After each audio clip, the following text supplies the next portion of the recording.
সুপ্রিয় দর্শক শ্রোতা, আসসালামু আলাইকুম ওয়া রাহমাতুল্লাহি ওয়া বারাকাতুহু।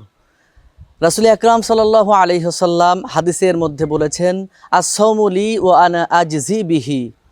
বান্দা রোজা রাখে শুধুমাত্র কেবলমাত্র একমাত্র আল্লাহর জন্যে, আর এই রোজার প্রতিদানটি আল্লাহ পাক বান্দাকে নিজেই দান করবেন। সুবহানাল্লাহ। অন্য কোনো আমলের ক্ষেত্রে এরকম কোনো হাদিস বা কোরআনে কোনো নির্দেশনা আসে নাই যে বান্দা নামাজ আদায় করে নামাজের সওয়াব আল্লাহ নিজে দিবেন, জাকাতের সওয়াব আল্লাহ নিজে দিবেন, এরকম কোথাও কোনো হাদিসে বলা হয় নাই। কিন্তু রোজা এমন একটি ইবাদত যেখানে আল্লাহ রাব্বুল আলামিন এই রোজার হাদিয়াটুকু বান্দার হাতে নিজেই প্রদান করবেন। সুবহানাল্লাহ।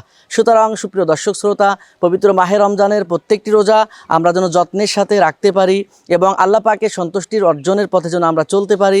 আল্লাহ আমাদের সবাইকে সে তৌফিক দান করুন। ওমা তৌফিক ইল্লা বিল্লাহ। আসসালামু আলাইকুম ওয়া রাহমাতুল্লাহ। मुबारक हो माहे